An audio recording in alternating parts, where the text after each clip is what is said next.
Good morning, YouTube. It is 10 a.m. in the great state of Texas, and this is literally the 7th time I've done this voiceover. Perfection is key, people.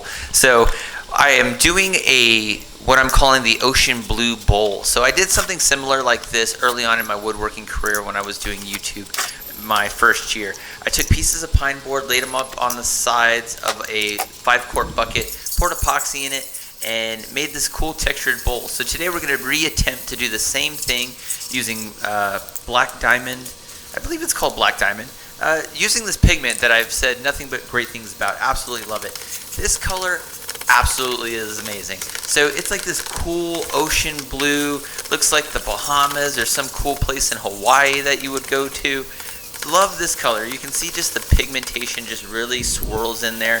And once we got that all mixed up, we got the 5-quart bucket with the big waste block in the middle, and now we're just pouring that all over our wood. So you can see the color there. It looks absolutely gorgeous. Really love this pigment. This is like my #1 pigment. I've seen other woodworkers use it, and it's just gorgeous stuff. So you can see the little bubbles popping right there. So 4.5 hours in the pressure pot later, comes out looking a little bit wonky. You can see that it's uneven on the top. It's got this gouge in the middle. Not too excited about that because obviously from the pour you saw that we obviously had enough epoxy. However, I've learned that after you throw things in the epoxy or throw things in the pressure pot for 4.5 hours, things change a little bit. So had to come back with another cup, just pouring it over the top, trying to get everything nice, even, and flush. You can once again look at that color. Looks absolutely gorgeous. Love how this looks. And pouring the epoxy is, one of the better parts of woodworking. So here we go. Got it in there. Did another 4.5 hour stay in the pressure pot. Came out looking absolutely gorgeous. It looks beautiful on the top. However, the 5-quart bucket stuck to the epoxy, and this is my best effort at getting all of that off. So you can see the different layers in there, and I really was kind of unhappy with how the sides ended up because I wanted the top of those pine boards all the way to the top, so it kind of looks a little weird and like wonky now that the boards aren't sticking up.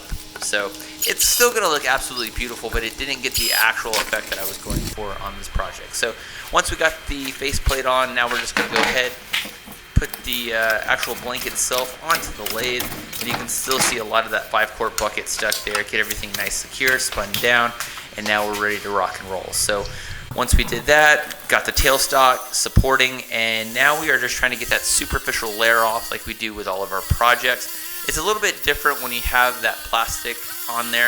It really doesn't do much as far as turning, but it's kind of a pain because you will get shards of that will shoot off and hit you and cut you. So that's why we're wearing a welding jacket in July while I do this. And you're watching this as I'm doing this. This is one of the last projects that I did in the old garage before we moved into the new house. And I can say that the woodworking has definitely come a long way in the over 3 years that I've been doing this on YouTube. So really happy with the way this project ends up turning out by the thumbnail. This will look absolutely beautiful toward the end. So just getting that layer off, coming back, hitting it with the bowl gouge, hitting it with the round carbide tool, and you can start to see the texture of the wood there a little bit. And you can see there where I was talking about how the pine board doesn't stick all the way up to the top. So it kind of looks a little awkward in my opinion. But once we got that all layered off, now we're just getting the final touches before we start making the mortise, coming back, hitting it with a round carbide tool, trying to get all the chip out and everything. But overall, right now, not having a lot of issues, and then we'll just come back, hit that flat bottom, get all that plastic off of there, and then start the actual portion of making the mortise. And this part seems like it never ends. A little bit. There we go. Finally. Done. No, we're still not done. Funny thing is, I did this back in July of 2021, and when I'm doing this commentary is middle of September of 2021. So several months have gone by between when I finished the project and when I made the video. So work, moving the house and the garage and everything takes a lot of time. So just finally got some free time to come back and do these commentaries. That's why I'm kind of just lost in the sauce a little bit as far as what exactly happened. But I know for a fact that this turns out really well, so stay tuned to the end. So once we got the mortise done, now we're just sizing up the chuck, got it reversed, and now we're ready to rock and roll, getting that waste block taken care of. Put a copious amount of hot glue on there. So I'm starting to learn that instead of taking the chisel and popping off that top, sometimes it's just better to go ahead and just get it down with the carbide tools or with the bowl gouge itself. So once we finish that up and we're pretty much almost done with that, now we're just getting the superficial layer on top of the surface completed so that we can actually start the actual gouging process itself. And this part went fairly easy as far as I remember, not a whole lot of chip out. I've actually watched this video like 5 or 6 times already because I've been doing the commentary, and I get to some portions of it that mess up and I'm like, but all the way through, that's what we're going for. So with a larger piece like this, the epoxy is, it's important to just take your time. And you can see here by the ribbons that I'm getting good shavings off of the bowl itself. It's just tedious work trying to get something this big gouged out, only because there's so much epoxy. And then the other problem you run into is the waste block in the middle. So the waste block is made up of several different types of woods, and they all react a little bit different on the chisel. So you just have to make sure that you take your time, real steady strokes. Don't want to force your way in there. You just want to go ahead and just one layer at a time. I'm starting to become a little bit more patient, and I've admitted I'm a pretty impatient woodworker, but for these larger projects, it is super duper important that you take your time, because let me tell you, as somebody who will attack epoxy, it's not smart to do that, and it's just not conducive to what you're trying to do. So in this one, really took my time, layer by layer, got everything off. Now we're just trying to get to a nice depth that we like before we start working on the edges and getting the walls thinned out. And like I said, using several different types of woods for the waste block, so we're just really taking our time. And then once I get to the depth that I'm pretty much happy with, I'll start with the top lip of the bowl and then just kind of work my way down using the gouge, the square, and the round carbide tool. And I believe in this one I also used different sizes of carbide tools as well. So here's a little bit different angle. There's my head wearing my face shield. Always wear your safety equipment, because let me tell you, things fly at you really, really fast. And let me tell you, it would definitely suck to catch one of those shards in the face. But on this one, we had really good ribbons, and you can see them spewing out, covering the wall there, and just, you know, finishing out the side edges, getting everything nice, neat, and even before we start doing some of the finer work on it. But overall, this project went really well, not a whole lot of problems, and as far as I know, nothing flew off the lathe, so that's even better. So here's one of the last angles, just really getting in there, getting all the finer touch-ups, round carbide tool on this one, just taking small, gentle strokes, just really taking my time, trying not to have a catastrophic blowout at the end here.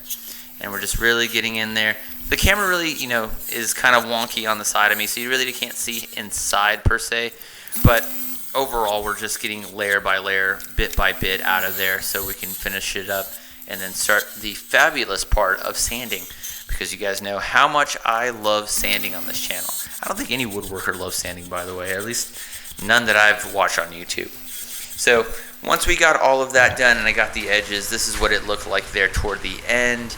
Everything is just spewed out everywhere, the good ribbons, the shavings, the wood clippings, and this is kind of what it looks like. Not exactly what I had in mind. We're definitely going to do this again at another point, and we're going to make it look a little bit better.